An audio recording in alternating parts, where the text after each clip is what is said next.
पण जिथे इथे गुरांची गाय जिथे जिथे पकडली जाईल ना ती गाडीत जाळून टाका. नको आपल्याला, बाकी मी बघून घेईल. आरोपी नंबर 1 मला करा, काही हरकत नाही. आमच्या मुली पळवल्या जातात, आमच्या गायी पळवल्या जातात, आता जमिनी पळवायला लागलेत.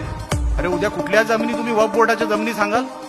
आता मी सांगतो उद्या ते मुंबईला हाजी आली आहे ना ती आमचीच आहे, आमच्या संस्थेची आहे. माझ्या आजोबांनी घेऊन ठेवली होती, पेपर बनवायला विसरले. देशील काय? जास्त नाटकं केली तर घेऊन टाकणार. की तुम्ही जर सिंधुदुर्ग जिल्ह्यामध्ये काय वेगळं वागणं करायचा प्रयत्न केला तो उघडे नागडे मारू, एवढं लक्षात ठेवा. आपण फक्त बघतो कोणाचं असेल, कोणी केलं असेल, ते सुधारणार नाहीत. ते भडवे सुधारणारच नाहीत. आपण का सुधारलोय माझा प्रश्न तो आहे. दुसरा महाराष्ट्र आपल्याला इकडे घडवावं लागेल. या लांड्यांपासून महाराष्ट्राला मुक्ती द्यावी लागेल, मुक्त करावं लागेल. तुम्ही रुबाबातच राहायचं, जे स्वर्गीय बाळासाहेब ठाकरेंनी आपल्याला जगायला शिकवलं. हिंदू आहे ना तर समोरच्याला कळलं पाहिजे हा शिवसैनिक आहे, हा हिंदू आहे.